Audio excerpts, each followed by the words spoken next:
mighty crowd. Right, they made the room sound full, yeah? Welcome to Days of the Dead Atlanta. Okay, I want to open this up. I would love to know about you personally. I want to know about your acting journey and how you got involved in this craft. Go back. Well, I was born in Bristol, England, and my parents decided that they tried to build a house after the war, and it was just impossible. So they were given an opportunity to either go to Australia, but my dad didn't want to raise sheep, and or come to America, but via Canada, because you needed a sponsor in those days to be able to come over. So we went to Canada. We were in Toronto for 2 years, and then we had this fabulous Pontiac car with an Indian head on the front, and it was just massive. And we drove cross country, and we ended up in El Segundo. So my mother didn't know anybody, and she wondered how she was going to meet people. So the landlady said, well, you should talk to Mrs. Robinson down the hall, because her daughter is in modeling and commercials and things like that. I don't know where my mother came up with this funk to do it, but she went down and talked to Mrs. Robinson, and we ended up with this agent, Lola Moore, who you would go on cattle calls. It didn't matter. My sister and I both went on an interview for somebody up there, which was with Pierre Angeli and Paul Newman. It was a boxing movie, and my sister was 3 and a half, and she got the part. I was 3 and a half years older than she was. Why was I on that interview? Then a little weird in the crib. It was just like one of those weird things. I had thousands of freckles and long blonde hair, and looked totally all-American. I did peanut butter first. I was the Kellogg's girl. I did dancing with, sugar snacks and waking up with the little cock-a-doodle-doo guys and the snack crackle and pop. Rice And Rice Krispies, cornflakes, I did them all. And then I got a part in a Zane Grey theater when I was like 7, maybe 8. And it was with Barbara Stanwyck, my mother, which was pretty cool. And she has to get shot on the street. It was a big Western that they did. And of course they poured Hershey's syrup all over, which, because it was black and white. That's what they used for blood, was Hershey's syrup. It was fascinating. I just loved it. I was in tons of the Leave It to Beavers. I was Violet Rutherford. I gave Beaver's First Kiss. And I actually played several parts in that. And then I got this movie called The Children's Hour with Audrey Hepburn and Shirley MacLaine. And from that, Alfred Hitchcock saw me and cast me in The Birds. And then I did Spencer's Mountain. And I don't know, I've just been doing this now for the last 60 years. And here we go. Now, you mentioned that you looked all-American. Did you happen to have an English accent like your folks, or no? Yes, as a matter of fact, my sister, when she got Danny Thomas show, or Make Room for Daddy, she would go, we're home now, we can be dirty again. Dirty. We're home now, we can be dirty again. No, dirty. So she had to learn how to go, get rid of that. Yeah. And we did. Doing commercials, I just had to react, but yeah, we sort of had to have it beaten out of us a little bit. But I didn't know we got the hang of it pretty soon. But then later on, I did a movie over in England called Inserts with Richard Dreyfuss. And Bob Hoskins' first movie. And that, I was supposed to be American. So, being British, I could have dual citizenship. And so it was great.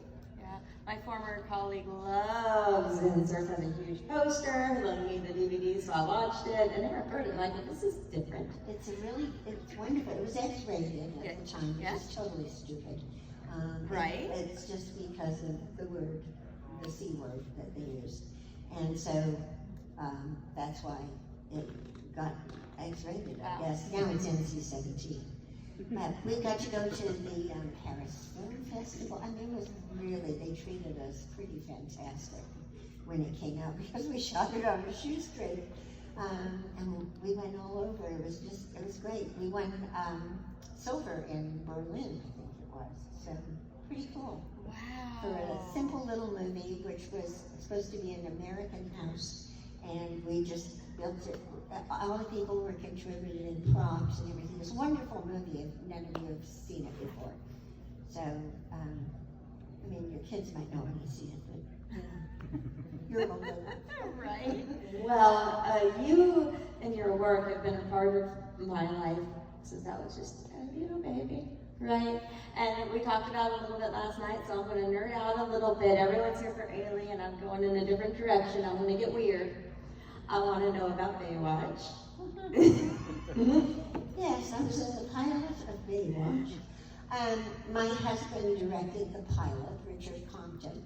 So he directed the pilot of Baywatch, and there was a part that needed to be, of course, the mother of nature to me. I said, well, what about me? I'd like to go to Hawaii, because the whole thing was shot in Hawaii, and it was really cool. So, yeah, it was, apparently, my husband had a hard time because they were going off book and shooting things like, they were rug salesmen, producers, and they had a lifeguard guy, and they were the ones who started doing Baywatch. And all of a sudden, the lifeguard is shooting a film of Parker Stevenson, and he got caught up in the pier, and he ended up with barnacle burns all over the back of him. Of course, nobody bothered to ask Richard. That's against Directors Guild rules. I mean, there were major problems. So that was real, because that was part of the storyline. So that was real? Yeah, that was Oh real. my goodness. So it was pretty interesting. But Hawaii's beautiful. Yes. All right, moving on, Touched by an Angel. Oh, beautiful episode. It was a really beautiful episode, I thought. I enjoyed doing it, and it was one of my, I don't know, I felt really emotional about the whole thing. I thought it was, Patrick Flannery, what's his name called? Sean Patrick Flannery plays my son, and he's executed in the piece. And we've been estranged, but I get to go to the execution. I work in a diner, and I don't know, it was very emotional. It felt really, really real, and it was a good episode. Yes, it was. I may or may not own all the Touched by an Angel seasons on DVD, but I rewatched that episode recently, and I cried like a little baby. It still holds up. It's been 20 years. It still holds up. It does. You know? So. Yeah. All right, now horror, of course, is why we're here, and I love Candyman too. Candyman too. Can we talk about your experiences? Do you have any fun stories or not fun stories about Candyman 2? Candyman 2 is directed by Bill Condon, who is just, God, he's such a wonderful director. I did a thing called Dead in the Water with Bill, and with Brian Brown, and I was supposed to be this sort of cougar woman who was acting Brian Brown. It was a hoot of an episode of anybody. It's Dead in the Water, I mean. But, so Bill, I did that, then went and did Candyman 2 for him, and I mean, it was kind of weird walking, you know, you get hooked and you have to die and stuff like that. It was like, how do you do that, you know? It was an experience, so. Because you're not like getting physically something, I had to fall down the wall, I had to do the wall thing. It was cool, it was very cool. And then I did another movie with Bill, so I've done 3 things with Bill. So What was the other one? The other one was Kinsey. What was that about? Kinsey. It was about the sex, Liam Neeson plays my son, who's 3 years younger than I am. And then we had, and John Lithgow was his father. Oh, wow. I think he was the same age as Liam. It's amazing what he can do with makeup and everything like that. And he was a sex therapist. is the one who came out with the whole book on sex therapy and experimenting with masturbation and things like that. So, pretty interesting. I'll tell you a weird story with that one. They had to do befores where you were really young, which was in the late 1800s. And I had a dress that was a corset, you know, so that it was, well, I was out with some friends, and because I used to live in New York, and it was out with some friends, and we went, and we had a few cocktails, and it started to rain, which I didn't realize, and I slipped, and I hit a fire hydrant, and the underwear of my bra broke 3 ribs. So, fortunately, I had a day off, so I went to St. Vincent's when it was still there. And of course, there's nothing you can do for broken ribs. But I told our costumer, he said, broken 3 ribs. He goes, no one will ever know. And they put me in the corsets, and they corseted me up. They casted you in. Yeah, he just stuck me in there, and then I had to hold a 3-week-old baby. And I thought, oh gosh, please baby, don't wake up. Please baby. But he never woke up. Oh, was I pleased, because that would have been really bad. Wow. So Bill never knew that happened. And then I saw Bill when I was in New York a year or so ago, and I told him that story. He never knew, and Phil never told him. Oh. So that's pretty cool. Wow. You kept your job. Good job. And Will and Grace. Will and Grace, that was really fun. I actually was replacing somebody for that, and they had called and they sent me over tape.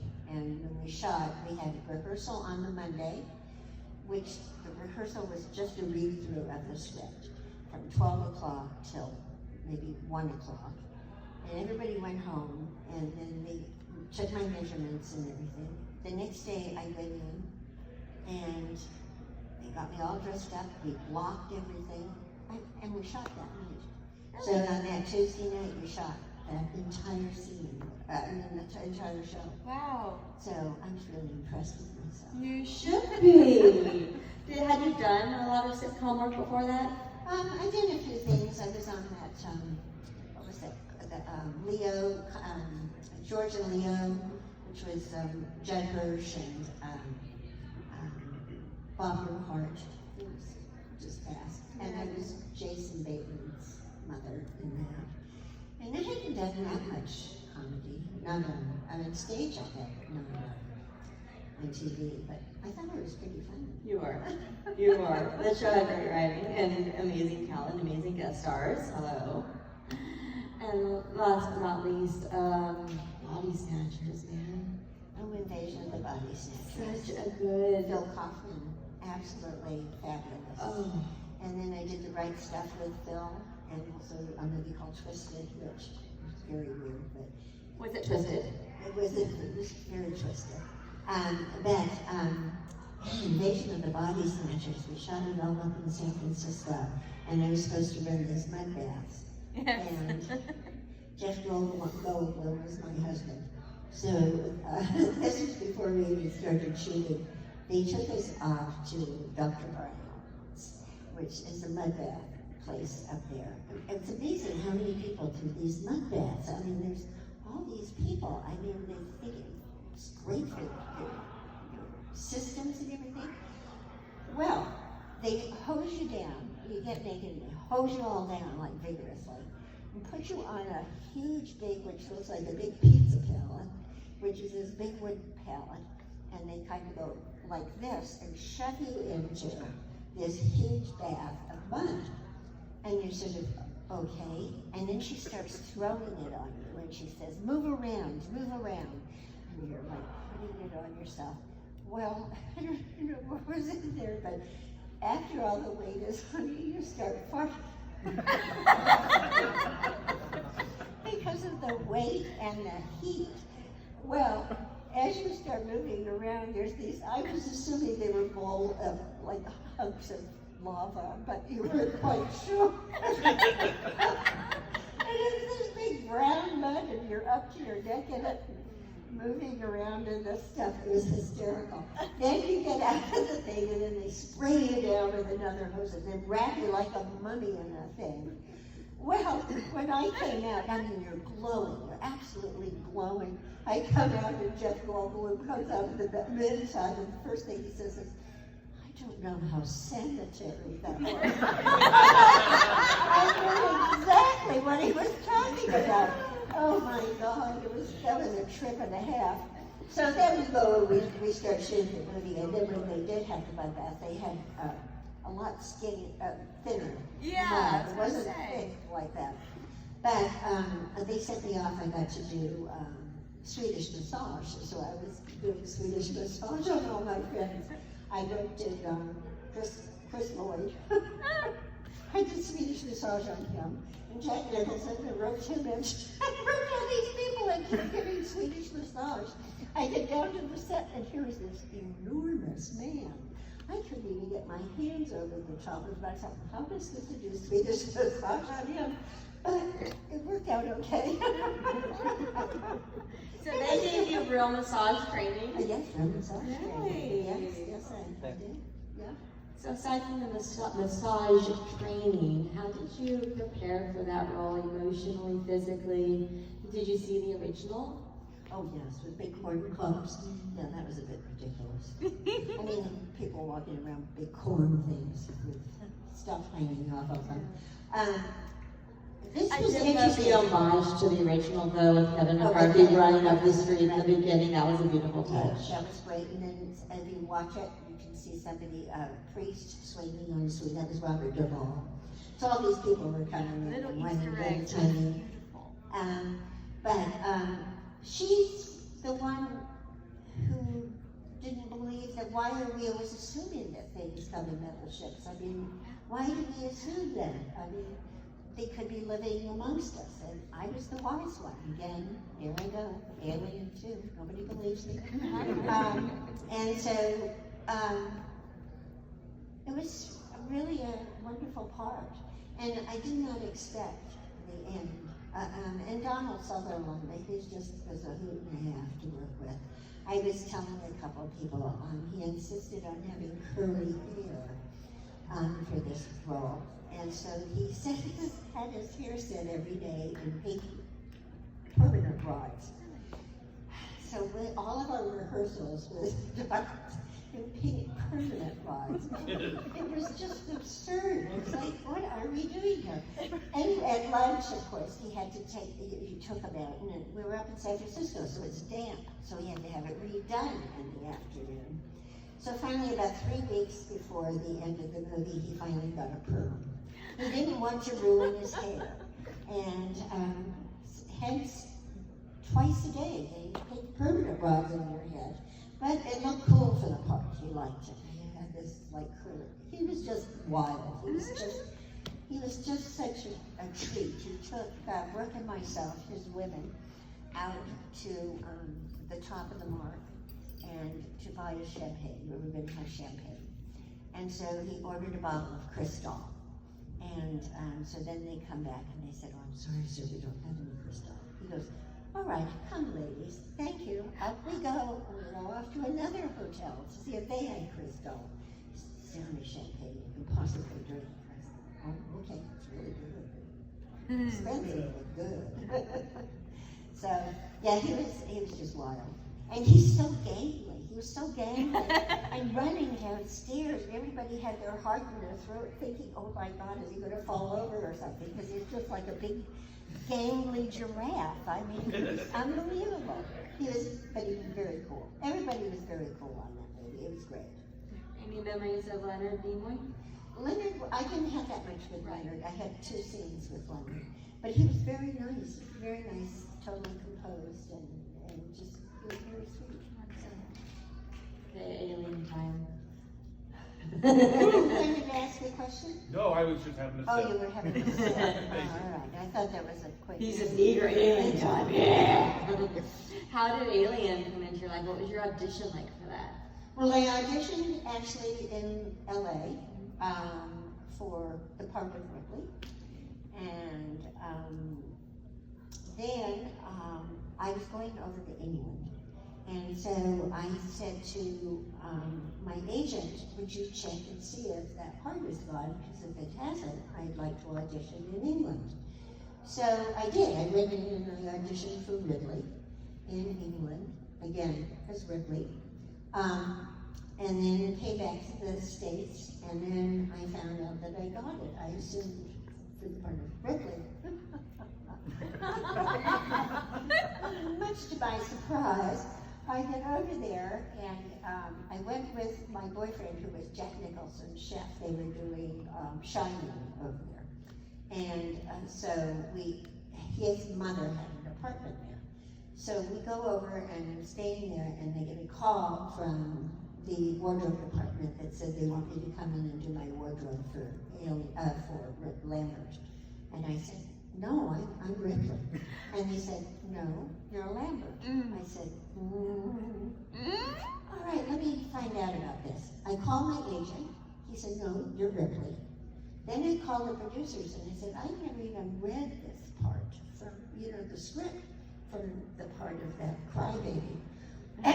And so I would have to reread the script again. So I reread it, and I thought, well, I have to fight against her being a crybaby. So if you think about it, she's the only wise one. She says, let's draw straws, let's get off the ship. The shuttle's too small for all of us. Let's see who can be in there. So I think she was pretty wise, and I ended up with being Lambert, but I understand that she's sort of what the audience was feeling. So Yeah. I am the voice of the audience, in case you didn't know that. I remember my son is here, and I remember he wanted to watch it. He was 11 years old. He decided he'd watch it in the morning. It took him 3 mornings to watch it. And he's 7 now. So, but that was always so. Well, you get to the breakfast scene and you go, well, I think I'll watch the rest of it tomorrow. And so then the next morning you come out and you watch a little bit more. And finally you got through it, and then you watch the whole thing. But I think just the thought of it was, too much or something. Well, we were never given a premiere for it. I mean, it was very odd. I mean, it was a tough shoot. It was very tough. I mean, those sets were enormous, and everything was connected. I mean, when the spaceship, you had the engine room, and you had to walk through the engine room to get to the cafeteria part and to the hospital part. It was very claustrophobic, and it was a tough shoot, but it was worth it, I guess. Yeah. Everybody seems to be really pleased with it. You have a legacy. I have a legacy. Yeah, we have one right there. Yeah, I want to know if you have any behind-the-scenes stories, any or all stories about the real hero of the film, Jonesy. I don't. I didn't work with that cat. No, that wasn't my thing. But I was supposed to, they never shot my death. And my death was supposed to be up in a locker, like this locker that he used to hide in, go up into the locker, Jonesy. That was supposed to be my death, and the alien was supposed to drag me out. But we never shot it. Instead, a couple weeks later, because I kept saying, when are we shooting my death? And they had me hung on a meat hook with a lovely jock strap. That they insisted, they wanted us to wear at one point where the little thing opens up, and we're all now in little white boxers. And they want, and I had to be the model for this horrible thing, so I guess they figured they had to get some use out of it. And that was interesting because here we shot it, and then all of a sudden somebody comes along and says, well, we lose 6 countries if we see women's nipples. Oh, wow. So they stuck white tape around both Sigourney and myself. And so that remember, we lost India, we lost all these major things if they saw nipples on the woman. Wow. Is that insane? That is just totally nuts. Well, try to get that damn tape off. For several hours in a hot, sweaty thing. That was not pleasant. Did you just rip it off Oh, like I or was it a slow process? You had to rip. was terrible. Anyway, but I don't have any real stories. And your son's like, Mom! Oh, he's okay. He knows me. Yeah. Giger on set. Yes, Giger was on And set. what was he like? He was very weird. He was very weird. He would always wear black, and he had a cape that had purple lining. And he was originally, the first time I saw him, was putting on the suit for Balaji, who was our alien, who was 7 foot tall. Like, he was from the Maasai tribe, so his arms were so long, and his hands were like below his kneecaps. And so by the time they put the gloves on him and everything like that, well, of course, he had to walk around in the suit. Actually, Tom is the one who said he needs to be able to sit down and suggested building a swing. They had a special swing so that Balaji could sit down. And he had enormous feet. And he knows if you were in crisp white teddies or blue teddies. I mean, here. So you would have this alien thing with big white teddies on the bottom. It was hysterical. But Giger was around a lot of the time, and just making sure that because all of those sets were him. I mean, they gave us a whole set of prints, which was really nice at the end, and they were all numbered. But what was I going to do? Where am I going to put those? Big vaginas hanging on the wall? I thought, no, this isn't really my cup of tea. So I did sell. But I got $9,000 for them, so that was good. Yes, I always heard the rumor that you were not told about the chest burster scene so the reaction would be real. So my question is, was that really true? And if so, how in God's name did you not break character? Well, it was in the script, that, and actually we needed to see what it looked like because Sigourney and I were supposed to have a scene together where it's supposed to have already come out. So they took us down to the puppet shop and showed us the little puppet guy. Of course, he wasn't in the same color or anything, and they were so excited. It's going to breathe. What should it breathe? And they're there with the pups and the thing. And it's going to have teeth, and those teeth are going to, oh, well, that's exciting. But at least we knew what we were talking about. So then when we were left up in the dressing room for hours, 4 or 5 hours, we broke for lunch, and then we had to go back up in the dressing room. Harry Dean was sitting in the hallway playing guitar, and everybody was like, what the hell is going on? Finally, they take us down, and John was there with a fake chest. And of course it was stuffed with all sorts of guts and stuff. But what our initial thing was, you got onto it was all draped in plastic. Everything was plastic. And this big bucket of offal was there, which made you gag as you walked in. Oh, it's disgusting. Anyway, we get in, there's 4 cameras. Everybody has raincoats on. It's a little suspicious. And they started to shoot. They said, okay, this will be coming through.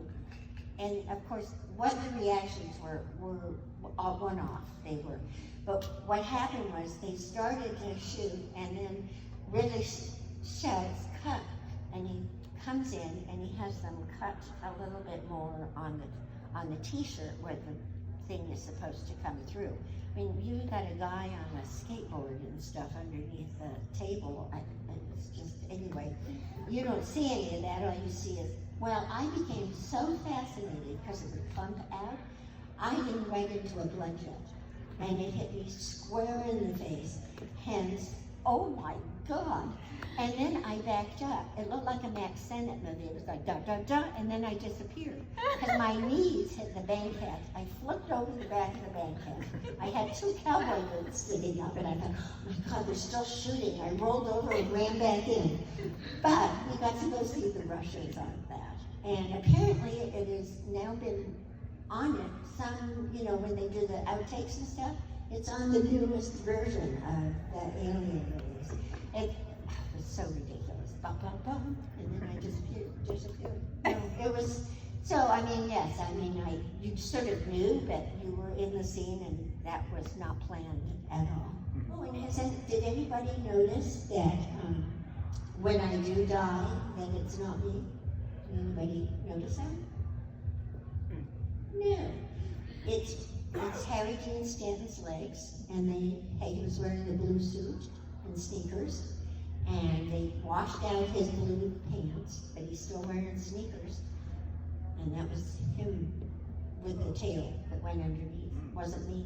Really? I was really pissed off.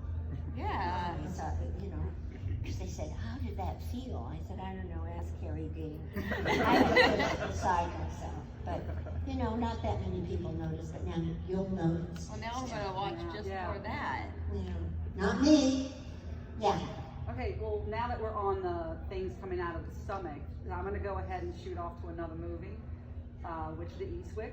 Oh, yes. Okay, that's not considered a horror movie per se, but the scene of you with the cherry pits was absolutely a horrific thing. Can you explain how the process went through and how was that a difficult scene to actually shoot? Well, we shot for 5 days, that particular scene, and they did actually have buckets of cherries, and they put it in some sort of whatever that preservative is, that's that slimy, clear stuff. So, I would put it on me and stuff like that and spit the things out. But when they had made a mechanical body of me, so I had to go in originally and have 12 death masks made in different positions so that they could make this mechanical body, which is in the movie for like half a second. I mean, they decided not to use it because they kept breaking down. But here I am, 12 hours, getting these masks made and throwing up positions, and the slime is going up, and they're going, you're doing great, you're doing great. And by the end, they're giving me margaritas. I'm sucking through a straw because I have 2 up my nose. I mean, it was just absolutely nuts making this thing. I survived, but they thought I'd been beaten when I went into the next day to get my insurance. They privately asked me if I had been beaten because all of this sucks, the latex sucks everything out. I had 2 bruises like this, looked like somebody had shoved me against the wall. And so I said, oh, I guess it was the death masks, which is such an interesting, weird thing. So then when we did the scene, when we shot different parts of it, and me growling and doing all of that stuff, then they had a tube that went up my skirt and down into the pit of my hand here, so that when I throw up, it would, come out. And so that was the first tape that you saw was, and and all of that stuff. So then they decided that they would shoot it again, and so they had to wash my hair, they had to get me all organized again. That took about an hour. So off we go to shoot the scene again, and I go like this, and nothing came out. Well, all of a sudden there was huge panic on the big tanks where they were pumping it from. They turned it up, and all of a sudden my hand went boom like this. It was tied to my arm. It shot over the back of the set. Cherries were flying everywhere. I wiped out the camera because I couldn't control my arm. So all of those things where you see the China objects flying all over the place, that was my arm wiping them out. It was absolutely insane. It was just, we were all in hysterics afterwards because it was the most ridiculous thing. It was like, boom, like this. And literally, it shot over the top of the set. It was so stupid. But anyway, it was great. It was really such a fun part. So rarely do you get a fun part like that you get to play and sort of just be nuts. It was great. I loved it. I loved every minute of it. And I guess Jack, I had done Going South with Jack. I don't know if any of you had seen Going South. But apparently, the book has the character much older. She's an old, uptight person. But Jack always thought of her as the 4th witch because she knows what's going on, and when she tries to express it to everybody, he starts having the witches do things. That's to a theme with your characters. Oh, yeah. So, but anyway, well, the fun thing about witches and Eastwick, when I fall down the stairs, I worked with Art Rochester, who was our sound man before, and we were having lunch, and he'd decided to have ribs. And so then he says to me, you know, it'd be fun if we put the rib on your leg, and then you could pretend that something's happened when you did the fall. So we ended up doing the scene, and the camera's up above, and then Cher and Susan, they're all up on here, and then this camera comes in, and it goes down, and then they shoot the thing. And George goes, I don't know, it just doesn't look real enough. I said, Art has ribs for lunch. So that's what they did. And I had been in an accident in 1981 where I had scars on both sides of my leg, and a bone came out of my leg. So I said, well, I know where to place it. So they placed it right there, and they put Art's lunch on my leg. So it looks like the bone came out. Oh. And the interesting thing, when I was in that accident, it was amazing how controlled I was. I didn't scream, I didn't cry. I saw the bone, I knew it wasn't right. So I picked up my leg and pulled as hard as I could to pull the bone back in. So when that whole scene happened, and I say, I think I broke my leg, there wasn't a panic. And I thought, well, I guess I was in that accident for a reason, because that's how you act, you know? So many weird things. Same thing with Alien. Your nervous system protecting you. Yeah, I guess so, because, you go in a state of shock. And so the shock takes over, and you just start acting very reasonable. I mean, that guy, that asshole, he was backing his car up, so it looked right that he hadn't driven me off the road, because he wanted to pick up a hooker, and saw a hooker, and she was praying for me. I said, oh, fuck the praying, get out of there, and, get him to stop moving the car. So, it was totally ridiculous. And he was an anesthesiologist to boot. Yep. So they assumed he was right, and it ended up we couldn't find him. I had to go and have all the screws and everything taken out about a year and a half later, 2 years later, and go to Lucy's Amadori, which was this famous French it was a taco Mexican restaurant. And we had gone there, and I'm standing in line, and my husband looks at me and he goes, what's the matter? I said, that's him. And he walked into the restaurant. I guess all the blood drained from my face. So we kept an eye on him, and we followed him like Nick and Nora Charles. And we tracked him down, and we called the detectives, and they tracked him down, and he had sold everything, got rid of it. He had been doing operations without talking to people, pre-ops, nothing. Drunk on the job, yeah, really, and I wasn't allowed to bring any of that up in arbitration, because it took so long to get, and I lost 2 jobs. I was doing a movie for HBO and a play, and so I lost both of those jobs while this asshole had just disappeared. So anyway, but all things work out for a reason, and I got Witches of Eastwick, And a great See, story. that was my reaction, which I wouldn't have known if I, you never know how you're going to react and things. So I saw a hand over here somewhere. Was it you? Yeah. You just signed an action figure of yourself for me. oh yes, How does it feel to see yourself, in video games and shows and? well I'd like to get paid for it. Oh. I don't. We shot that movie in 1978. Nobody thought. It was 13 years later, wasn't it? 13 years later that what's his name did the sequel. Cameron did the sequel. So nobody thought at the time of doing action figures or anything like that. So it's kind of cool to see it. There is one of me screaming. I know.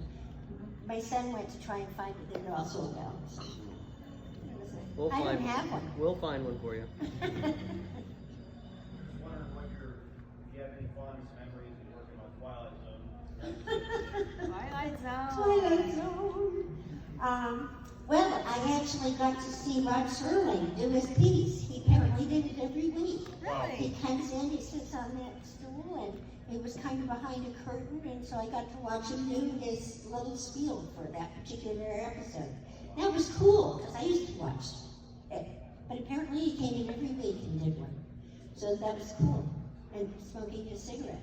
I mean, unbelievable. He never had a cigarette out of his mouth.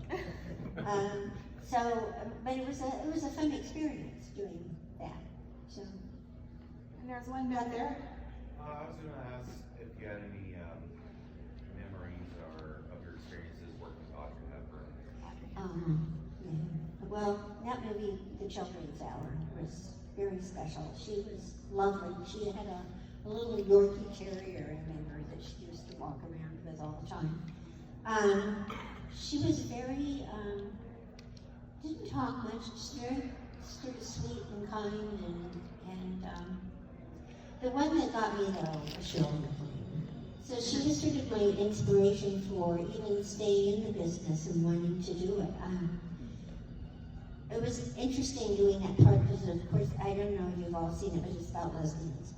And my mother, we used to take little acting classes, and I had Frank Wyckoff and Bill Lockwood. And Bill Lockwood used to do the musicals and the singing classes and stuff like that. And so a lot of people pulled their kids out of that movie because of what the subject matter was. And my mom said to us, this was 1961, which she's Catholic, and it was pretty amazing. She goes, well, it's just like Frank and Bill on Two Women. Now, that was pretty amazing for that period of time. Well, it occurred to me that I didn't see anything wrong with that. I mean, I love Frank and Bill, so that seemed all right. So when I do tell the lie, I'm actually telling the lie. But Shirley MacLaine, when I had a big breakdown scene, she came over and she hugged me and she goes, oh, that was so wonderful, honey. And she just sort of, I remember sitting and watching her do wardrobe. And she was on a sort of a pedestal thing where she would have to turn slowly so that they could, see it. Because those are the days they used to put everything on film so they could see what the costume looked like and everything like that. And she was cracking the crew up. She was talking to the crew. We were told not to hang out by Shirley because she used that language. But I just thought that was so fascinating how everybody just loved her. The crew loved her, and I thought, that's what you've got to do. So years later, I am doing a play in Hollywood, on Hollywood Boulevard, and they had the Christmas parade. And I had a dream about Shirley MacLaine. It was so weird. On the end of a big swimming pool in Las Vegas for some reason. And I remember walking down there and I said to her, you are the reason I'm doing what I'm doing. So here I'm doing this play. She's doing a one-woman show down on Wilshire Boulevard, and it was Christmas parade, so they had to shut Hollywood and Vine down. So I thought, I'm going to go see her show. So after the show, she was sensational. After the show, I went back and I said I'd really like to see Shirley MacLaine. I was in a movie with her years ago. And they said, well, you're not on the list. I said, well, could you ask her? So they went back, and Shirley's standing there, and she looked at me and she said, I have followed your career. I mean, oh my God, it was like it was just something really special. So, yeah, she was cool. So it was really Shirley. Did you say what you dreamt you would say? Oh, I did. Well, no, I dreamt. I told her about the dream. I thought this is really weird because she has all that book about dreams and everything. Yeah. I thought this is really appropriate. Anyway, but Audrey Hepburn was very sweet. I mean, I didn't have that much interaction with her, but except for this couple of scenes that we had together. So, and that little Yorkie. Anyone else up there? Right there.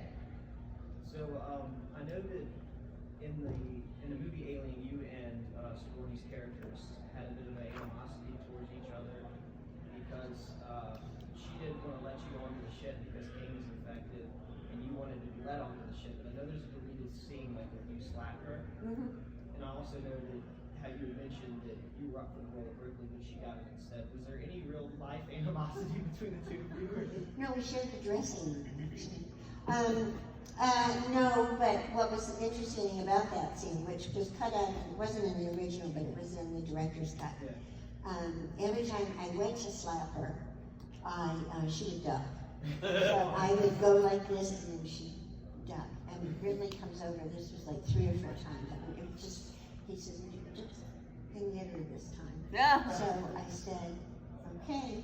So I went like that, and she ducked, and I backed into it. She went right into it, and oh my God, instant tears, and oh, she was pissed. But we got through the scene, and so it worked. I mean, it worked. I was pissed off at her for not letting us on. Still stay in contact, or? No, every once in a while. She came to see a play I did in New York, but just. Well, actually, we didn't get along so well. That's what I was wondering. And so I got a call. I don't know. I was in New York visiting friends, and I don't know how she got the phone number or anything, but she called and apologized because I told her I thought she was being an asshole, and that she just thought she was better than any of us, and there were only 7 of us, and she really didn't have the right to do that. And she called and apologized. And she said, "You were absolutely right." We ended up having to do several tours. We went to Chicago and different places. And so, I mean, all things I guess are for a reason, So, yeah, and it was, well, because she was brought in, nobody knew who she was. She'd never done anything before. And she was just sort of very yay-y. And, but everything worked out for the best. So. Being that you wanted the Ripley position first, was there a particular Ripley scene that you really were dying to do that you wanted to do? I can't remember what the scenes were. We had to do several scenes, and they were all Ripley. I mean, that's all I auditioned with. I can't really remember what they were now because I ended up being Lambert. There's no. You can't cry over spilled milk. I'm sorry? Is there one that, like, if your positions were worse, when you said, "I really wish I had been able to do that one"? No, I didn't bother to think of it after I became Lambert. I mean, I know you did it.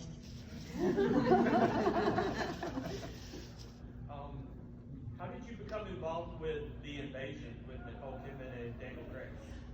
Actually, Oliver Hirschbiegel, who was the director, he requested meeting me, and so I went down and I met him and we just talked, and I didn't have to read any scenes or anything, but I mean, in a weird sort of way, she could have easily have been Nancy and, darkened her hair and just sort of melted into humanity, and then all of a sudden there's her husband, going off the deep end. So, but it was Oliver who requested, and it was so funny because Daniel Craig is darling, and he had gone off. He just become. He was off auditioning for Bond. I don't know how many times he had to do that, and he came back, and he found out when we were shooting that he was going to be James Bond. So that was kind of cool. And he likes martinis. He and I had a couple of martinis together. So he's just a sweetie. And it turned out he lived very close to where I am. He said, "Well, maybe I'll run into you at Trader Joe's." But the movie has 2 directors, and it was Oliver, and then I don't know what happened, but they ended up getting somebody who had done The Matrix, the original Matrix, I think it was The Matrix, and he came in, an Australian director, and I don't know what they did. They reshot scenes and stuff like that, and reshot my scene and all these different scenes, and it looks kind of lopsided, I think, the movie. I don't know whether you found that. Like the grocery store scene it seems like there were parts and then other parts, and it was like 2 different movies somehow. So, I don't know, I don't think it did very well, did it? Okay, last call for questions before I wrap us up. In the back. On the birds, did you celebrate a birthday on the birds? I did my 13th birthday on the birds. And it was right after we shot the scene where all the little finches come down, the 1,500 of those little birds coming down the chutes. We were all in a big plastic bubble with an oxygen tank, you know, and then the birds were in a shaft in the chimney. And they were all sent down, and then they were just flying everywhere, and they'd be all scooped up, and we'd shoot it again. Well, it was that day, of course, I was very emotional. And they take me to another part of the set, and the entire crew's there, a huge big cake, and Alfred Hitchcock, and Jessica gave me a sweater, and Tiffy gave me lovebirds, and then Alfred said to his assistant, Peggy, and she handed him a piece of whiteboard with a black crayon, and he wrote, "To the woman I love, Veronica," then drew his face and signed it. So I had that in my office. Oh, wow. It was very cool. I loved him. I thought he was terrific. He couldn't have been funnier. He was nice and totally unintimidating. I could ask him questions about how things were done. And he just would stand there and he'd explain it, like walking out of at the end of the movie when we're all walking out of the door, there was no door. And I said, well, there's no door. He says, well, how would I shoot you of that? Because I can't have a door, I wouldn't be able to see you. So he says, let's show it, Rod. So Rod Taylor mimes the whole thing, and he leans down, he sort of turns the knob, and he goes like this, and this shaft of light goes on her face, and then all of a sudden it's light. And he says, you see, Veronica, that's the magic of movies. I mean, just, I don't know, he was never intimidating. I could ask anything about the birds on the jungle gym, or birds on the wires. So many of them were fake, and that there were all sorts of real birds, too. And I said, well, people notice me. He goes, well, your eye sees movement, and you assume everything is alive. And to this day, you can watch that jungle gym. You can't pick out the ones that are fake and which ones aren't. I mean, your eye does tricks for you. It's the same thing in Psycho. You never saw a body being stabbed. You just assumed it. There was all those quick cuts, and your imagination does all the work, and that was a big thing for him. And when we did Alien, Ridley studied Alfred Hitchcock. So much stuff was like Alfred Hitchcock. You never see that Alien in the beginning. It's just something. What is that? What's up in that rafters? Parts of it. You never see it until the end. Yeah, no. And then it's all of a sudden, you've built up such anxiety about what it is. And one of the scariest scenes is the one where she's in the shuttle at the end, and he's right behind her. And all the pipes and everything like that, and then he just steps out. That's really scary. That was great. But Elijah was unbelievable. He could twist himself into positions with that suit on and that huge head. At one point, they wanted to put maggots in there, like brain. He goes, well, I'm not sticking that on my head. I drove them on. Yeah. Enough is enough. And they had big boxes of blue and red and white maggots. And they show a shot of it, but they wanted him to put it on his head. He said, forget it. I'm paying me enough to do that. All right, last audience question. Gentleman in the hat right there, yeah. Kind of in addition to Alfred Hitchcock, throughout your career, you kind of worked with some of the best directors ever: George Miller, Ridley Scott, Alfred Hitchcock. Do you have a favorite? But George was great. George was a lot of fun. No, I don't really have a favorite. I worked 3 times with Phil Kaufman. He's absolutely divine. He really knows how to work with actors, which is really great. Ridley never really talked to us the whole time we did. We were pieces of scenery that he sort of moved around. Ridley's eye is to do visual, and so he just got a really great cast together and could trust us, and to do things. That was our directions, like I couldn't slap her, just fucking get her this time, or to Yafa, he'd say, piss her off. And so the scene where, it was terrible because I love things like this. The scene where Dallas is dead and she's now captain of the ship. And so she came in, and there had originally been sort of a little intimate scene between them to And they decided they just didn't need it, so it wasn't even shot. And, but she was coming off of that, and I'm captain of the ship, and she was very weepy and everything, and the officer would just bang down his gun and go, oh, fuck you. And then he'd walk off, and so he just started getting more and more pissed off. I mean, and at one point he says, I'm black as can be, and I have an entire following, and you're standing there saying, I could be a captain of this ship. Oh, he just was terrible. She was getting angrier and angrier. So finally he comes in and she says, I am the captain of the ship and this is what's happening. And if you watch the movie, he slams the gun down and he goes, okay. I mean, his direction was, piss her off. That was his direction. I mean, things like that would happen all the time. That was Ridley's, how he directed. So, I finally got to talk to him one day when we were in the shuttle, because he didn't talk very much. He was just, he would work constantly, I mean, hours and hours. It was the only set I've ever been on where people struck. The entire crew struck. They gave them a week's warning. We said, we're shutting down at 5:30 on Friday night, so just so you know, because they all left. They had to wrap in an hour to wrap up. And then they had to drive an hour and a half to get home. We were out at Shepperton Studios. It wasn't near anybody.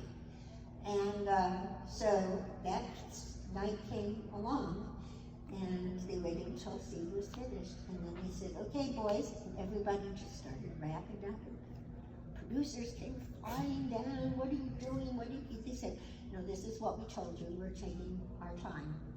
And and they said, well, Ridley's willing to work. They just looked at it and said, Ridley's always willing to work. So, no, that was an interesting movie to work on. But I did The Right Stuff. Did everybody see The Right Stuff? And that was Phil Kaufman. And what a wonderful movie that was. And what great people. And just, we had so much fun on that movie. I don't know, I can't pick favorites because each guy has a different, or woman. I worked with a wonderful woman director who did The Good Doctor. And she's terrific, and she had me come and do The Rookie for her. And each person sort of brings their own meaning to it. Yeah, so I haven't worked it with any real people. Well, that's good. So that's good. So one last question to wrap us up before we let you go, and that is mine. Oh. If you, Veronica, could give your character, Amber, one piece of advice, what would it be?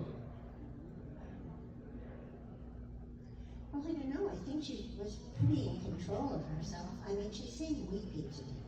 But I don't know that she was really that weepy because she was frustrated. She was just trying to get people to listen to her, you know. Instead, we all kicked the bucket. Nobody listens. Anyway. Hey, right, guys, thank you. Give it up.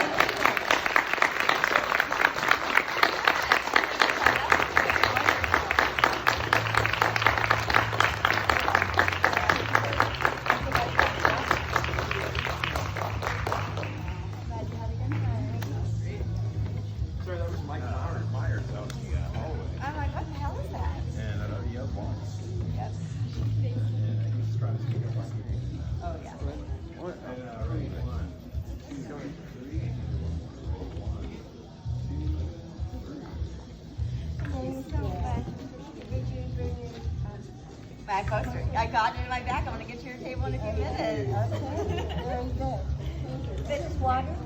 Yes, and it's new, so if you want it, it's all yours. They don't give you any water. Well, we got